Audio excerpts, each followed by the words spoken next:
Hi everybody, it's Linda. It's day two of our Facebook Live on the Magic of Psalm. I hope everybody's doing great. We had a wonderful first day yesterday with Amy Jindra, and I just watched her full live video again today, and I was just blown away by the depth and the power and the wisdom of all of the ladies on our team. So thank you so much, Amy. Yesterday, she was talking about her own personal experience as well as the comprehensive sex ed and what that means in general, as well as what it means to us and where we're moving forward towards. So thank you, Amy. Tomorrow we have another Facebook Live as well, and I believe one of our team members, Chris, is going to be online talking about comprehensive sex ed as well. So 4 days this week, it'll be us speaking to you about the definition of what comprehensive sex ed means, as well as what our curriculum is going to entail, and our own personal stories too. So you get to know us a little bit, and hopefully you'll relate to us. Hopefully you'll connect, and hopefully you'll take away some wisdom, some humor, some insights, some lightness, some love, and friendship and stuff. Hey gals, Amy's online as well as Carissa. Always lovely to be supported and stuff. Yeah, so I had a full day. I was just working, organizing, trying to get everything together. Still a lot of startup administration work to do, but I just wanted to share a little bit about the genesis and the story of how the Magical Song came about. How do I start? So I grew up in an Asian family, and I'm also Catholic, and so as you can imagine, having those cultural belief systems growing up really limited me a lot, actually. And it brought a lot of blessings too, a lot of coolness, a lot of joy, a lot of really connection as well. But with it, there were a lot of dogma, a lot of limitations, and a lot of things I had to journey out into the world to break out of.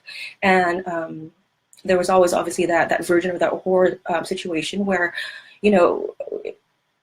not knowing, if you should even have sex, and feeling like when you want to have sex, that it's a sin, or if somebody were to violate you or break your boundaries, or God forbid rape you, like I was when I was 16. How do you share that with the world, and how do you even tell the world, right? And so I've dealt with this situation, this block, most of my life, and I've really tried to build a system, a kind of like a narrative around me to kind of like defend myself for why I didn't want to have sex or why I did all that stuff. And so I'll just go back to when I was a kid. We never talked about sex. We never did. We never talked about dating. We never talked about anything like that. I just knew that when I got to a certain age, I was supposed to bring a husband home, and he was supposed to be a certain way, looked a certain way, assimilated to the family, how to be Catholic, how to be Vietnamese, whatever it was. And how do you even do that if you don't know how to date, or you don't go out there and you don't have the communication or the foundational skills to be clear about what you want? So it was really hard for me, very limiting, and I didn't know how to do it, so I had to navigate it all by myself. When I went to high school, of course, the culture there was very, very cliquey, very, you had to do certain things in school to be accepted. And so dating was a thing that I wanted to do as well. And I ended up dating a very, I guess, on the surface, a very clean, well put together 4.0 student. And long story short, bottom line is that I was actually violated. And with that experience, it created a lot of blocks in me. It created a lot of fear, a lot of stigma around how do I tell my friends, how do I share with the world, how do I tell my parents what I just went through? And so I didn't tell anybody about what I went through, and I sunk into a depression for a couple of years. Of course, I broke up with the guy, and it was really devastating for me, and it was really heavy. And so moving onwards towards my 20s, I didn't have sex a lot. I kind of blocked myself, and I told myself, no, I don't want to have it because I'm going to save myself for my husband, or I'm gonna do this or that. I'm gonna be the good girl. And so there was this narrative that I created, which wasn't true. And that energetic block, that inability to really express myself in a real and powerful way, that limited a lot of my professional success. That limited a lot of my ability to connect with the world and with my relationships with friends and family. And until the end of my 20s was when I realized that this was limiting. I needed to find a way. And so I traveled near and far. I dived into a lot of different modalities, and I really decided to create a structure for myself, find those communities and develop those friendships and learn from teachers and masters near and far. I went to India. I did Kundalini training, Tantra training, met with a lot of sisters who shared the same story, giving me a platform, a space. They held me so I can tell them exactly what I was going through, raw and tender and real. And sexual education is not just about having all these awesome orgasms or Shakti and all those great things about being a goddess that you hear.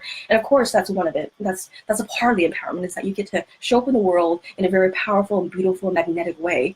And that is the byproduct of being able to build those foundational tools, right? But the foundational tools are really about communication, about boundaries, about empathy, about knowing what your life values are. And this past summer, I actually was able to connect and meet with Cindy Gallup. She's a tech guru. She's actually the hashtag sex tech woman, and she's wonderful, powerful as always. Obviously, you've seen some of her talks. And she had a really interesting concept. She said, what are your sexual values? Because your sexual values are very related to your life values, right? So if you don't know what your sexual values are, do you really know what your values are in life? Because my sexual values are what I want somebody to be clear, somebody to be calm, somebody to be composed, authentic, connected, to be able to really listen and empathize with my needs. And moving that into life, into business, into friendships, that's exactly what I need as well.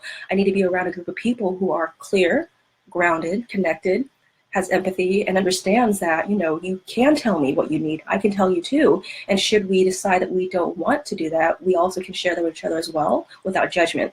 And so if you don't know what your sexual values are, do you know what your life values are? And if you don't know what your life values are, and you haven't been taught a system, a way to build that model, or to design that for yourself, or to declare that to the world, then you're gonna have a lot of issues when it comes to your social and your sexual relationships. So think about that for a second. Think about what your sexual values are, and then think about what your life values are, and then go out there and declare it, command it, and step into it and own it, right? But then that's easier said than done, because you can't just say step into it and own it. How do you build those skills from a young age? And how do you teach the youngins from grade school to middle school to high school? And then how do we remind the leaders out there, the CEOs who might have had the same blockages as I did, who might have had to go out there and learn these things on their own? Because my mom, my dear, wonderful mom, never had those tools herself to teach me. And so now that I'm more resourceful, now that I have the power and the freedom and the privilege, I need to go out there and I need to share what I've learned near and far with the world.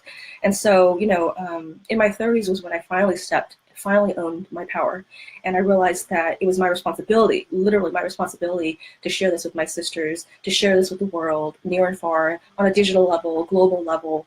And the Magic of Sound specifically was a vision shared by many colleagues and friends of mine, dear friends. And finally, I decided that this needs to happen. So I gathered this team of brilliant, powerful women, and we came together, we decided to do this. And Amy said yesterday too that we started talking and having these really sweet circles and Zoom calls. I think it started probably in the spring, and then it started happening more consistently. And we're like, this is happening, how are we gonna do this? And nonprofits, nobody owns a nonprofit, right? But I decided to execute and initiate, and now it's like the whole team is running with it. I remember waking up in the middle of the night and I'm like, this has to happen. How do I make it happen? But the vision is so much bigger than me. So how do I do this, right? And I think that that's what propels me. That's what moves me and keeps me going every day, because I realize that it's not about me. It's not about any of the girls individually. This is yours too. This is the communities, and we invite you, we welcome you to come and ask us questions and have dialogues with us and share with us your concerns and your experiences and send us messages. And all of us are here to connect with you. And the one thing that I, moving forward, am really passionate and clear about is that partnerships and collaboration is super important. And so I've already reached out, as well as the girls, we're all reaching out to different partnerships, different organizations, different nonprofits and NGOs that are doing similar projects to us, like, similar aligning missions like sex trafficking or, domestic abuse or rape and even depression and suicide, because we have to have an integrated system of resources and build these platforms and these communities to help the people out there that need that help. And in turn, we're helping ourselves too. So, even though it's a nonprofit, even though the proceeds are going back to the educational programs, I'm getting so much from doing this, and I'm feeling so fired up and so lit up, and just listening to my team members do their live Facebooks and and seeing what they're doing in the world. Literally this morning, as I was watching the first day, I was moved to tears because I'm like, this is what the world needs more of. The world needs more of collaboration, of sisterhood, of brotherhood, of alliances and partnerships that we're out there to help each other, you know. And I think that moving into this new paradigm, this new Aquarian age of connectivity, of collaboration, of networks, you know, we don't have to go all the way to India or to Tibet or anything, or to some mountain far away to get all the information and wisdom that we want. We can go on Google. We can reach out to our friends and family. There's so much information out there. And now it's like, you know, we're moving into the information age and then the imagination age. And now it's all about creativity. And now it's all about going out there and building and designing the life that you want and then stepping into it. And then we have VR for that. We have all these different experiences and technology that can transform us and help us. And so how do we integrate all of this and bring this together? And magic, to me, how I thought that name was so powerful, is magic means that anything is possible. It's limitless. And Psalm is, you know, an honoring of a lot of things, but ultimately the definition of Psalm is voice, sound, song, and hymn, and praise to the Lord, right? But we're not affiliated to any religion. We're very spiritual, very open, and all-inclusive. But that specifically means that in order for you to step into your power, in order for you to allow the divine to flow through you, you have to speak. You have to be able to learn the tools to break through your throat chakra. And so the bigger vision of the magic of Psalm is that we want to create a space where we can be there for you. We can be there for the survivors, for the students, for the teachers, for the parents, for the leaders, and hear them and witness them and give them that space, that platform. And then we have, you know, our creative director, Shyla, who is amazing. And she was actually just singing live at Agape yesterday, and I was watching her sing on the live feed. I was just blown away by the content and the depth of her lyrics about something about allowing your higher self to guide you. And her music is always very inspirational. And so having that experience and having that connection and that skill that Shyla has, she's going to be helping us bring that into the events, into the conferences, into the workshops. And how do we bring this creative aspect to heal, to empower? And how do we allow the survivors, the victims, the students, the teachers, the leaders, ourselves to step up, share our story? And if our story is a little bit uncomfortable or it, you know, it brings up a lot of triggers or trauma, how do we hold each other in that space? And how do we listen to each other, be available for each other, and stay? And when I say stay, what I mean is that sometimes when you're talking to your friends or your family, you don't really hear each other. You're always waiting to be the next person to speak. It's not even a dialogue anymore. It's more like a monologue, right? It's like I'm just talking, and when you're talking, I'm just thinking about what I'm going to say next. But when you're going through these experiences of challenge, and if you're a survivor, and if you're feeling all these different traumas in your body, you need to be held, to be heard, and you need to step up, and you need to have been given the tools to be able to share your story in a way that's empowering. But share your story, own your story, but how do you rewrite it? And how do you rewire and reprogram your own brain, your own DNA as a neuroplasticity? And how do you get to that place where you can actually go, I believe it. I believe that, yes, I went through all these things, but this is where I'm going now. I believe that, yes, that happened to me. That was a fact, but I'm not going to live there. And so these tools are actually trainable. Happiness is trainable. Hope is trainable. Depression is something that we don't have to live with, right? And I get that, you know, there are a lot of folks who, on a real level, it's physical, it's chemical, it's an imbalance. But on the other hand, there are complementary and, you know, supportive resources to help you not feel so alone, you know. And I remember when I was going through my very isolating, very lonely experience when I was 16, I couldn't breathe. Like, I felt like I couldn't breathe. And who do I tell this story to? Who's going to hear me? Do I have to defend my intelligence? And what do I do? And so when I'm coaching all these gals, these women who are powerful and intelligent, I see them, and I see that they're not wanting to defend themselves. They don't want to be stuck in the story, but they haven't been given the community, the support, or the tools to be able to step out of it.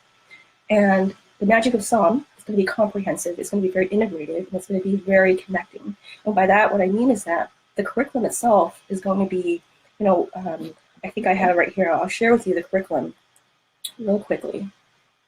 I know we're live, but I didn't memorize it.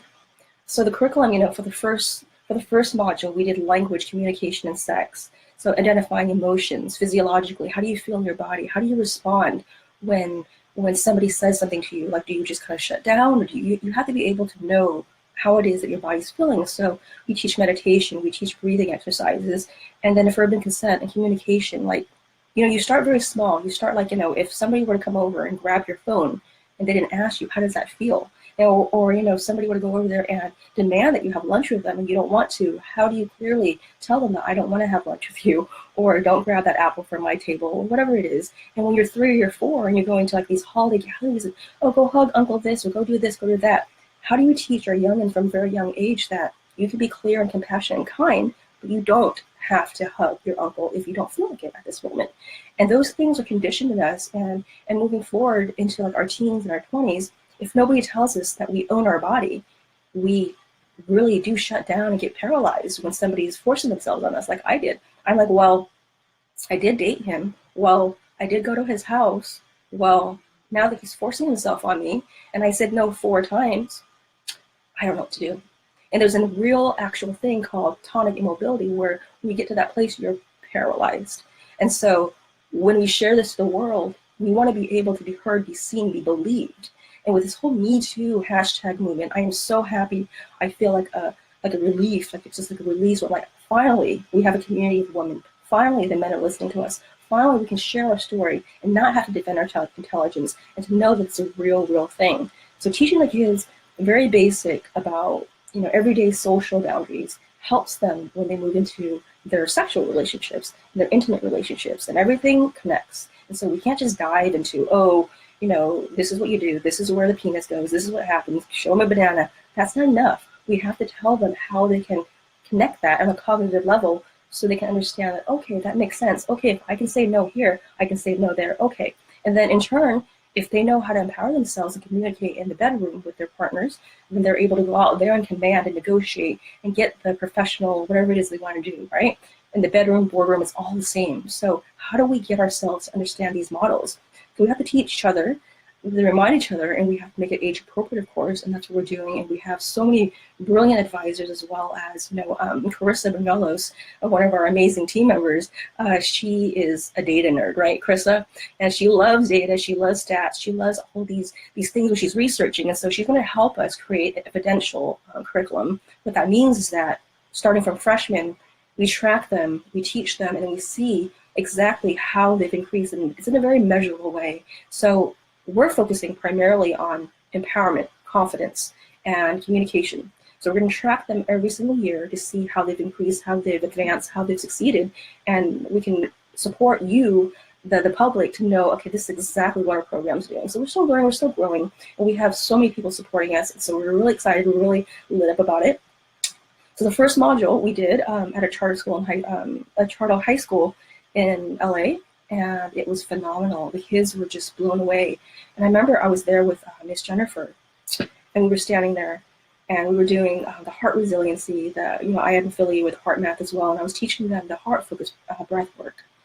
And I thought that they would just totally just like not be into it, because they're 14-year-olds, right? Their attention span's not that, not that much, And so I was teaching them, this is what you do. I was telling them the science of coherency and resiliency, and how when you breathe this way, it allows you to become more flexible, be more innovative, make better decisions.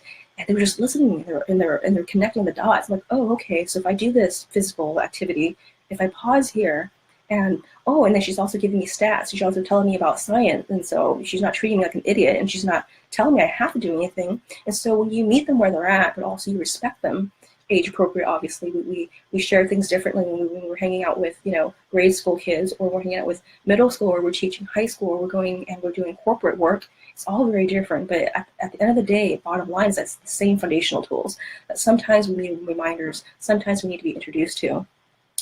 And I remember the next day we came back and we're like, what did you like most about yesterday? Oh, we love the breath work. We love this. Can we do that? Can we do that? And when we did it, they just sat there, they paused and they breathed, and they were just so moved by it.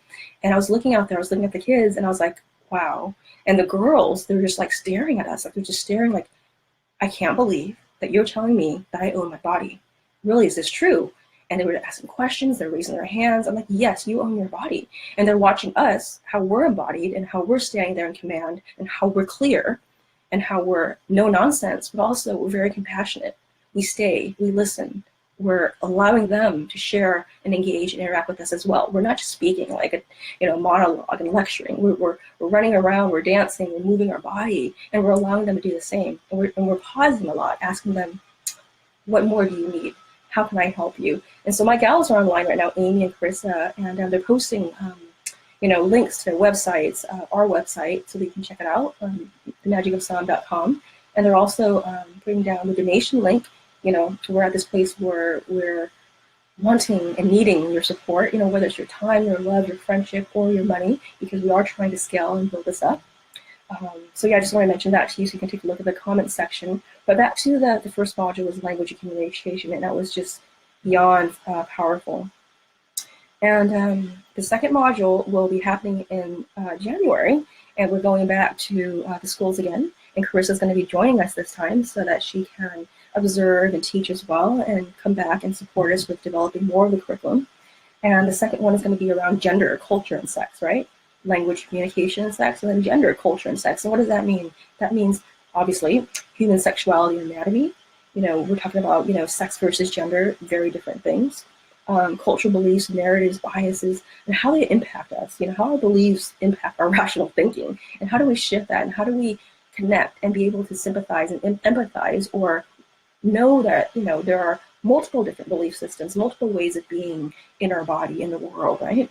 And then there's art and expression exercises. So we really want to integrate and have a comprehensive curriculum where we're not just on our head, we're also using our body, moving around, because when you move in a certain way and you move your body, you remember it more, right? It's muscle memory. And so how do we teach them? Like the last module, we had them all go out into the field, and Miss Jennifer and I, we would yell out certain things like, they're all standing in a line, and we're yelling out like, okay, so what if somebody, sexed you, because they're 14, they're not naive and stuff. They know that those things happen in the world. What if you met somebody at a party and they started sexting you without your consent? How would you feel? And so if you feel like it's beyond your boundary and you're not comfortable, step back.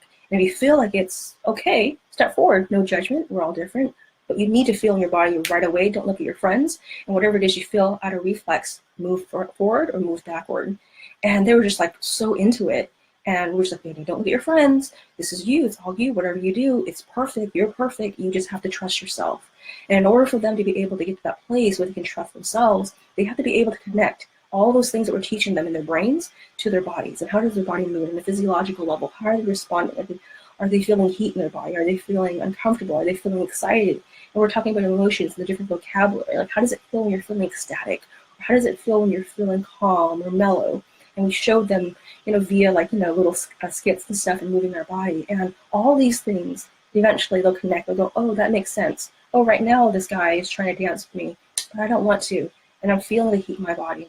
I'm going to step back and I'm going to say clearly and compassionately, no. And we can still be friends, but don't push me. I don't want to dance with you. I don't want to hug you. And simply those things will connect to other things in their life, right? So that was just a beautiful activity that we did. And Miss Jennifer did a wonderful job facilitating that. The second one is around gender, culture, and sex. So again, cultural beliefs, narratives, talking about sex versus gender, as well as the lesbian, gay, and bisexual and queer, trans community as well, because there's so many of us, and we're so different, we're so unique, we're so beautiful, and we need to share our experiences, share the stories, let them know that there are all these different ways of being in the world out there, and how do we support everybody and their individual experiences, their individual cultural experiences, even their religious experiences, whatever it is that inspires you, whatever it is that makes you feel empowered and confident, we want to support you. There's no judgment. It's just about clear, informed choices, giving you the education, the knowledge, and all the resources that you need to be able to support you towards that freedom, towards that empowerment. And then we're going to have a module on health, energy, and sex. What that means to us is wellness, right? Wellness around meditation, exercise, mental, spiritual, physical routines for growth, personal growth, as well as physical growth. Preventative counseling, contraception, resources, organizations locally and nationally that could help them if they needed it.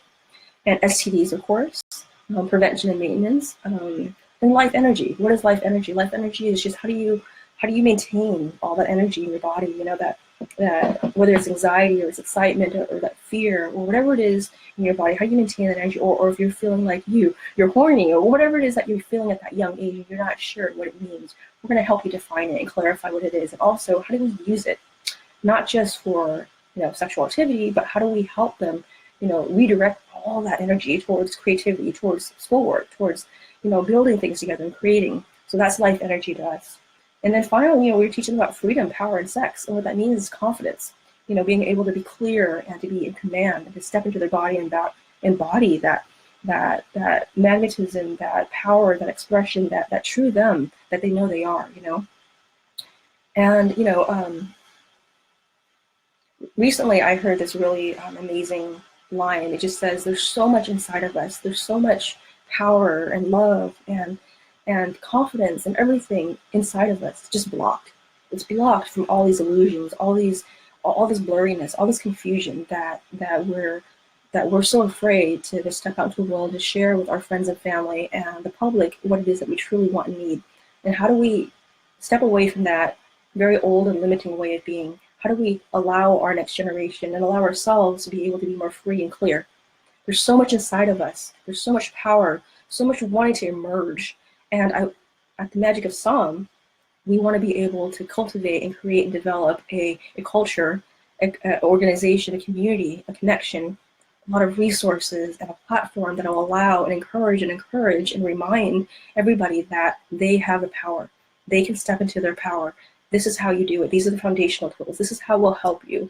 We'll have, different meditation apps eventually. We'll have transformative technology. And transformative technology is any kind of technology that helps you, increase your sense of being, your consciousness, right? So whether it's, VR and AR experiences that allow you to have more empathy or to allow you to be able to, release a little bit of your trauma, then we want to be able to step into that technology world and be able to bring that, integrate that into the Magic of Psalm. Because when we say comprehensive, we also mean integrated. And there's so much possibility out there. There's technology that can help us do so much. And don't be afraid of technology, right? The fact that I'm here and I'm talking on Facebook Live and people are watching and I'm able to save this and share it for years and years, that's just phenomenal. Just 4 years ago, this Facebook Live wasn't even around. So why not use it and leverage it and allow it to connect us more? So technology can either separate us or connect us, Heartache and challenges can either disconnect us and isolate us or connect us. It's all about how we decide to carry it, right? So it's only heavy when you create a story that's heavy. I'm not saying don't own what you went through. I will definitely own my experiences. I was a refugee. I came over here when I was only 18 months old, and my mom was only 21. And that cellular memory, that challenge, that struggle of being an immigrant and being a refugee, it's in my body. I'm not going to lead with it, but I'm going to learn from it and own it, right? And so how do you help people own their stories, own their ancestral stories, own their family stories, own their trauma, own their pain, but carry it in a different way? Share it, love it, but don't live there, and also that struggle story, that story of, that hard struggle story that you sometimes allow to be you lead with it because maybe it protects you in some way. Maybe it gives you some kind of benefit. Maybe, you get more love because you're sharing the story constantly. That's okay for a little while, but after a while, it's not sustainable. And so how do we help our children and ourselves, reminding ourselves, of course, because we're always learning and growing, that it's okay to know this is where I come from, to be able to share it, in a very safe space with your friends and family and community, but also to carry it in a different way, to be able to reframe the narrative, to be able to make it into a more empowering story. And psalm is a word of praise, voice, breaking through that throat chakra. Singing is very healing, I'm actually Shyla, our creative director. She's actually my voice coach. I would go on to Zoom, and she lives in Ojai. I live, in Silicon Valley, and we'd be singing. We'd put on a little YouTube karaoke thing, and the one song that I love the most, it's just so moving and powerful for me. It's just Hallelujah. Katie Lang sings it really well, and we just sing. We just be screeching, and I sing, okay. I don't want to put myself down too much. That's not cool. But I don't sing as well as the next person really. I'm trying, I'm learning, but the skills are learnable, and I know that if I put enough focus and attention, I can learn anything, right? And so, but the process of learning how to sing is not about being a professional. I don't need to go out there and be the next Rihanna. What I need, though, is I need to be able to know that I can. I need to be able to know that somebody's hearing me and holding me and witnessing me. And just being able to screech and scream and yell in karaoke, or going out there and doing that on Zoom with a child, I just felt like so empowered. I'm like, wow, I can do it, you know? And I'm realistic enough to know that I might not be able to sell the next record, or maybe I can in 2 years. I don't know. It's always limitless. But being able to know that you can, being able to see, right? They always say that you can only be what you can see. One more time, you can only be what you can see. And so when you're hanging out with a certain kind of community, or you're born into a certain kind of culture or belief system where everybody's telling you that you're a certain thing, that you went through this trauma, or you don't have this because mom didn't have this, and if, I don't know, if challenges or mental illness or blah, blah, blah, or, you know, nobody graduated from high school runs in your family, you get to a place where, well, you know what, I give up too, because if this is my destiny, then that's just how it is. But that's not your destiny. Is that you start to believe it, you start to just, you know, allow it to just be, and you just, oh, I guess what it is, because you haven't seen anything different. You weren't able to go out there in the world and be exposed to models and people who are doing bigger things and thinking bigger and allowing themselves to heal and gather and find the tools. And so, you know, the Magic Assam is going to be an organization, a community where there's so many different backgrounds, so many different teachers and facilitators and trainers, and we show up. And we're going to show up online, we're going to show up at the schools, for the workshop, we're going to show up at the corporations. And all of us are like, you know, they're mothers, they're educators, sex educators, coaches like myself, and I work in corporate as well. And we have like Tantra teachers, and I do Tantra too. And there's just so many different women with different backgrounds, immigrants, refugees, you know, trauma, rape, sexual assault, knowing how it feels like to be lonely, to be disconnected. How did she overcome that, and what were her ways and her tools, and what did she do? And so when we show up like this, real and authentic and transparent, we're showing the students, we're showing each other that, look at me now.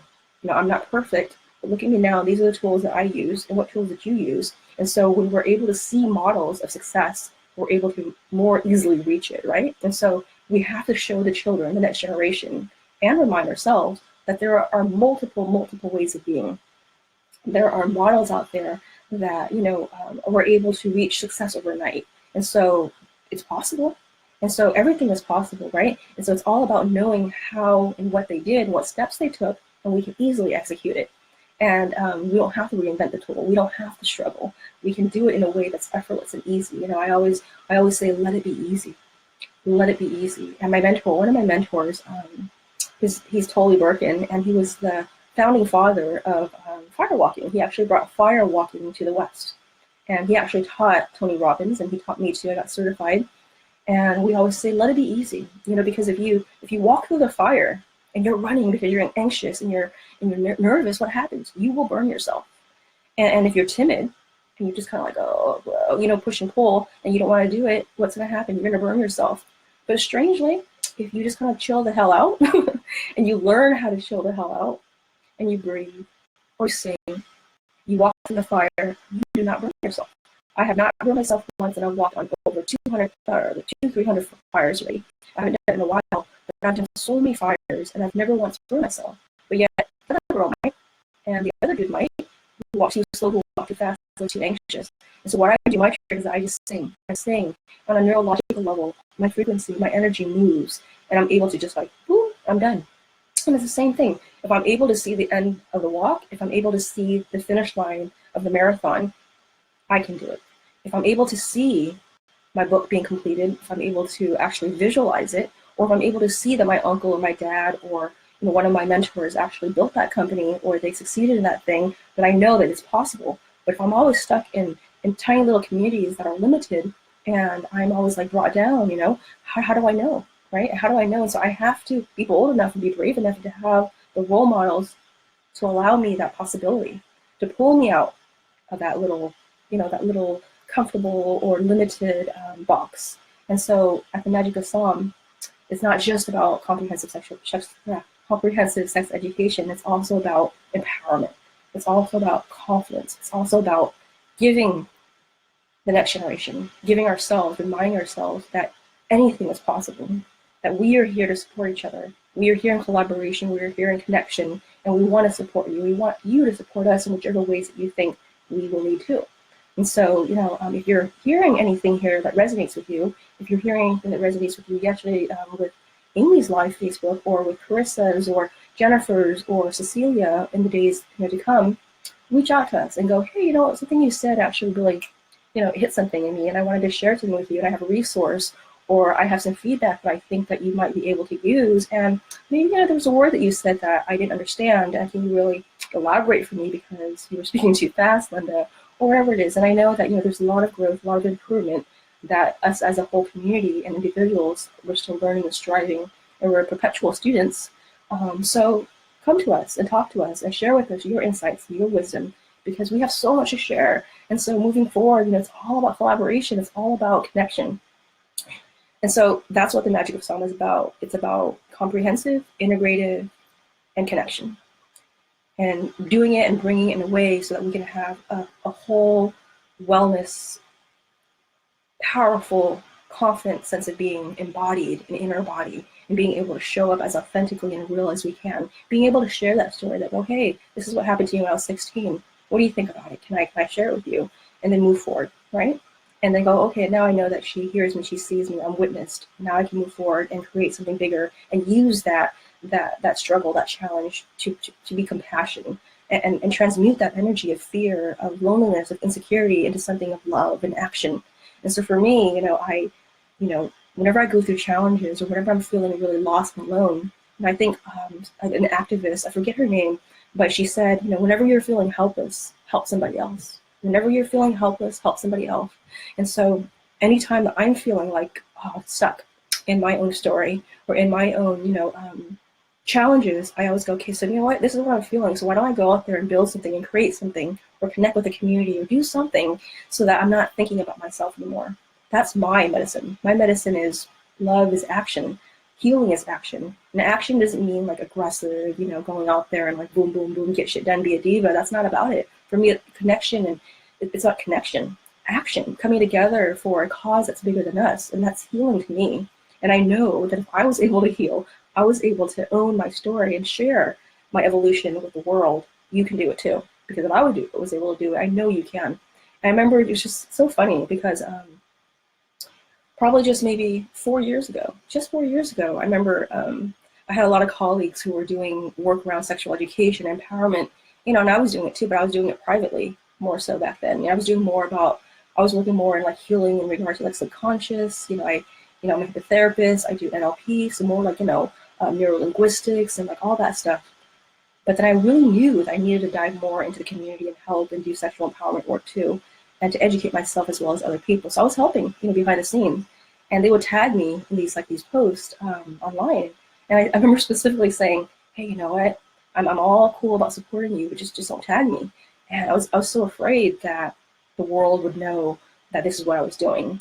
And now, fast forward, I'm here, and I'm like the biggest supporter, the biggest advocate for comprehensive, clear, authentic, out loud sexual health and empowerment work. It's so important because it allowed me to step into my power in this way. And I know that if we can have these conversations out loud, that we can stay for each other and listen to each other and allow each other that space, that container, that love, and hold each other and share, and then find ways and solutions to move forward, and really to focus on collaboration and connection. No drama, no nonsense, just focused on how do we move forward? How do we help our next generation?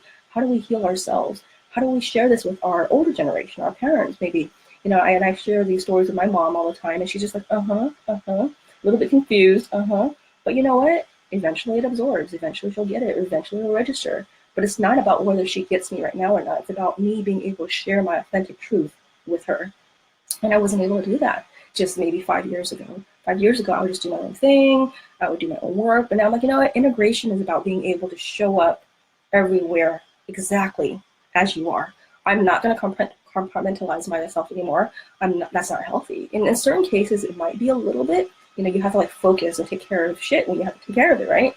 If there's work to do, if there's business to focus on, but there's a way to do it that's integrated, that's real, that's raw, so that you don't feel so exhausted, you're not so depleted, that in that interaction, in those exchanges, in that work, you feel like you're connected to something that's bigger than you.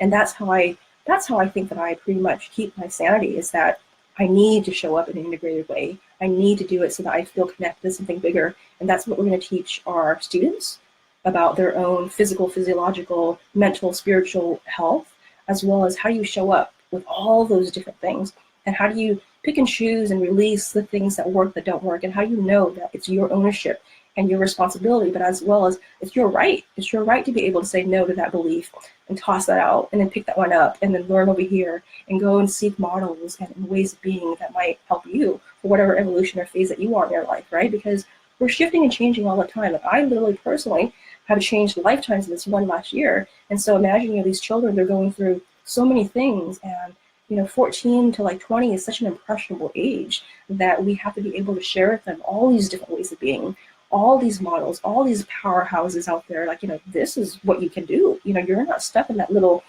paradigm, that little belief system that you were taught to be. You're not. I remember a friend of mine, she has babies, right? And then she's like, oh, this little baby is, he's temperamental, or this little one is blah, blah, blah. And I had to pause. And I had to say, let's try our best not to label anything anymore, But of course, she raises them and they're really wonderful and well. But sometimes we have to pause and go, should I really label my child as this? Should I really label myself as this? Because once you do that, you feel really stuck. So I always say that I'm everything and I'm nothing, right? And when I look at a gal, I'm like, oh, she's a goddess, she's gorgeous, she's powerful, she's successful, but she's also, broken, she's also hurting, she's also everything too. And when we allow each other to be everything and not need to be anything, that's when we're able to really step up, to be really confident and empowered and embodied. Because I don't want to pretend that I'm a goddess or a powerhouse or successful all the time, because there are moments when I just want to break down. There are moments when I just want to be held. And so integrated, comprehensive means all those things to me. Community space, as well as love and holding. But also specifically though, for the curriculum, it's going to be very clear, very holistic, very whole, talking about exploitation, talking about empowerment, talking about sexual health and physiology, as well as very accurate, medically accurate information, very informed. We're not going to keep anything back. We're going to share everything with the students, because knowledge is power. Just because we don't teach them about these things or these options or these different ways of being, it doesn't mean they're not going to go out there and do it anyway. If we tell them don't have sex, we're not going to talk about it. We're just going to talk about contraceptions and STDs to scare you off. Do you really think they're not going to go have sex? They're going to go have sex anyway, but they're not going to know how to do it. They're not going to know what's safe. They're not going to know what their boundaries are. They're not going to be able to have those tools to say, this is what I want, this is what I don't want. And again, those kind of virtues, those kind of skills, they end up translating and moving out into the ways that we show up in the world as professionals, as leaders, as builders, as innovators, as somebody who can command themselves in the boardroom, can negotiate, can say, no, I want to get paid this much amount because I deserve it just as much as he does, right? And you can't, be kind of like, taking away my opportunity when I deserve it and I own it. And so how do we step up as women to support each other to say, there needs to be a change in the ratio. And if I wasn't empowered in my body and I didn't know how to step up in all those different ways, how do you think I'm gonna be able to do that when I'm in the boardroom? How do you think I'm gonna be able to do that when I'm trying to command and negotiate something for myself? There's no way. I remember just 6 years ago, when I was I was leading these conferences, I was doing these lectures, I was, I thought that I was pretty cool, right? And people thought I was too, but I wasn't. I wasn't because I was so in my head. I was so kind of like, okay, this is how you're supposed to do it. This is how I'm supposed to be. This is how I'm supposed to stand here. And this is how I'm supposed to talk. But I wasn't in my body. I wasn't owning my body. And when I say owning your body, I don't mean about going out there and having sex. What I mean is that, do you know your body? Do you know what you like? Do you know what you need?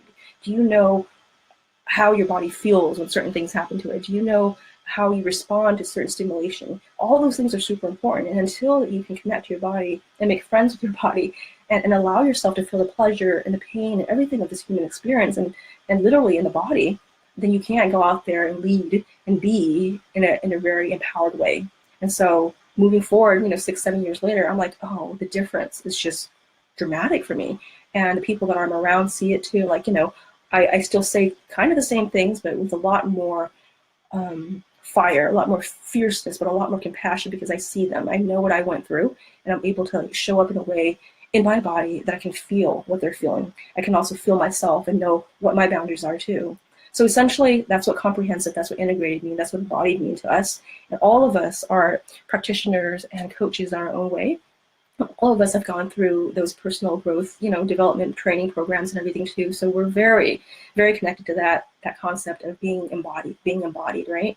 And being integrated and understanding that there's so much out there to learn. And how do we integrate that into this curriculum in a clear, defined, and useful way for the next generation, for each age-appropriate demographic, for them to understand and learn and be reminded of, to be able to step out there into the world in very confident and clear ways.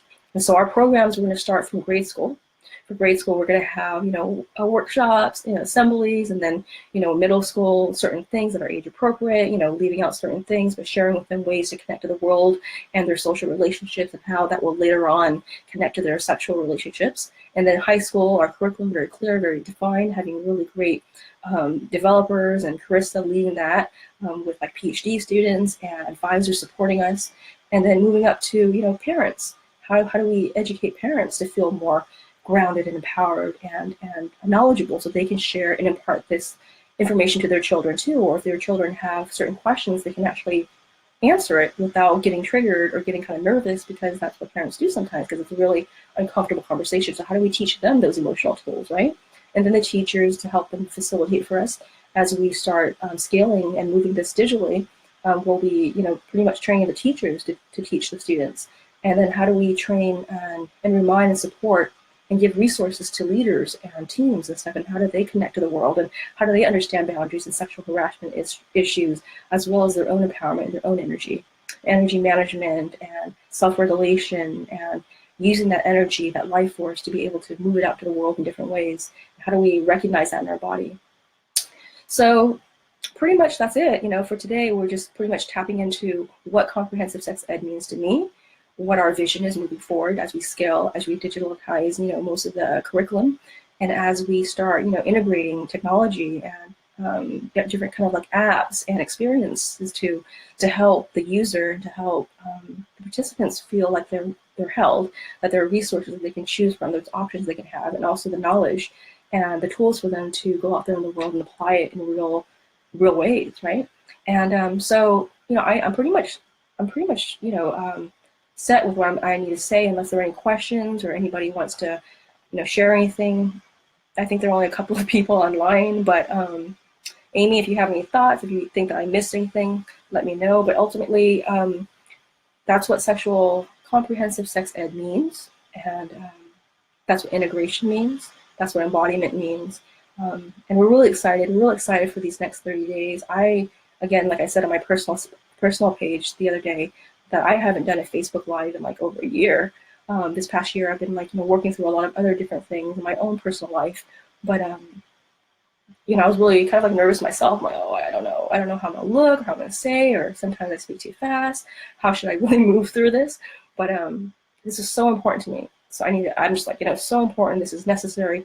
These next 30 days, we're introducing ourselves, we're sharing ourselves with the world, with you, seeking your support, seeking your love, your donations if you can.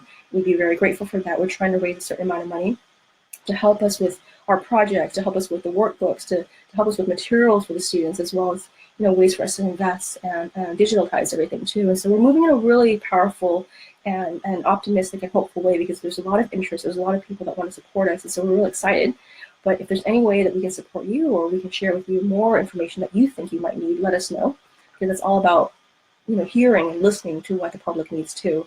And we're very receptive, we're very available, so let us know. And so like I said too, I don't know how these Facebook Lives are gonna go, but it's so important. And when it's so important, you find a way to make it happen. When it's so important, you show up and you do it anyway. And they always say, you feel the fear and you do it anyway. And whatever you're fearing to do, you need to do it more, right? And so I'm gonna be here 3 times a week, I think, and I'm gonna keep on talking. And eventually I'll get better and better and better. But I really thank you so much for watching today. And if you have any questions, reach out. Maybe the next time I'll do a tandem with Shyla, and we can all sing and hallelujah and stuff. It'll be really fun. I do want to do a couple of tandems with the girls. I think that'd be a lot funner and a lot more exciting. And we can bounce back and forth and stuff, and share insights and conversations, and see how we are together. And if you want to be a part of the team, or you want to volunteer or support us, please reach out. Okay. All right. Well, thank you so much. I think tomorrow we have Carissa speaking on, is that right? I think one of my girls are saying something. I think tomorrow we have somebody else talking about comprehensive sex ed and talking about their personal story, where they came from, their evolution, and why the magic of song means so much to them. And for me, the magic of song means so much to me because I've been there. I didn't have a voice. I remember having dreams where, for like, probably I want to say like a decade, I remember having a dream where I was running, and there was an attacker, and he was running after me. And finally, when he caught up, I could have easily screamed, but I couldn't scream. And literally in the dream, I was trying to scream, but nothing would come out of my mouth. I couldn't scream. And that translated into my real life. I remember in my 20s, there were so many times when I wanted to speak up. There were so many times when I wanted to share my story, whether it was with, boyfriends or with girlfriends and friends and stuff. I just couldn't speak up. And that really limited me. And the one way that I actually came into my power and my voice was when I found the community, I found the friends, I found the people who experienced what I experienced. And I was able to go, no, this is my story.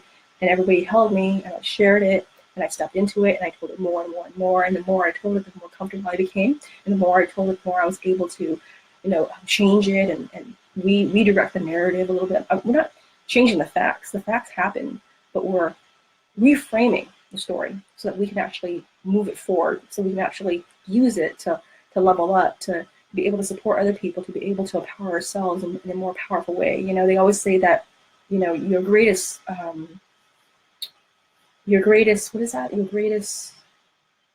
Your most deepest wound is actually your greatest, kind of like your greatest mission or your greatest sermon, is that you use those stories in an empowering way, and you share it with the world. That will be your story. That will be your way of supporting and your service to the community. But do it in a way that's light. Carry it in a way that you know that it's not you. Do not identify with your stories. It happened. But how do you move forward with it? How do you carry it in a way that can empower other people? And when I was able to finally tap into those skills, which are learnable skills, that was when I was able to say, this is who I am. This is how I'm going to show up. Take it or leave it. And you'd be surprised, people take it. People take it because they know exactly what you are and what you need, and they know exactly where to meet you and where not to push you, because that's all it is. It's so easy. Being human is actually pretty simple, and we make it more complex than it needs to be. So we'll help you. We'll have the professionals, the experts build the curriculum. We'll develop it in ways that can meet the world wherever we're at.